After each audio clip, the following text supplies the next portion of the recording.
Bharuch SOG પોલીસને ચોક્કસ બાતમી મળી હતી કે અંકલેશ્વરના હેરોઇન કેસમાં વોન્ટેડ આરોપી ભોલા વિસ્તારમાં ફરી રહ્યો છે, જેના આધારે પોલીસે ભોલા વેસ્ટ ડેપો પાસે નજીક રોડ પર વોચ ગોઠવી હતી અને ફરાર આરોપી સંતોષ જોગેશ્વર યાદવને ઝડપી લીધો હતો.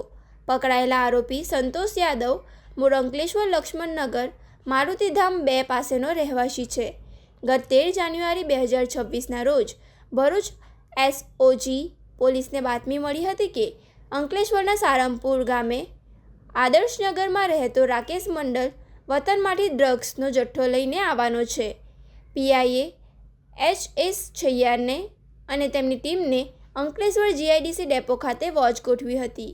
એસટી ડેપોમાંથી રાજેશ મંડળ અને દીપક સિંહ નામના 2 શખ્સો આવતા જ પોલીસે તેમને આંતર્યા હતા.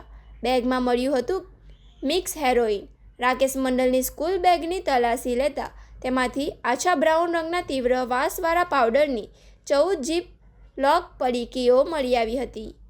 આ ઉપરાંત સિગારેટની ડબ્બીમાંથી વધુ 8 ફોઇલ પેકેજ મળી આવ્યા હતા.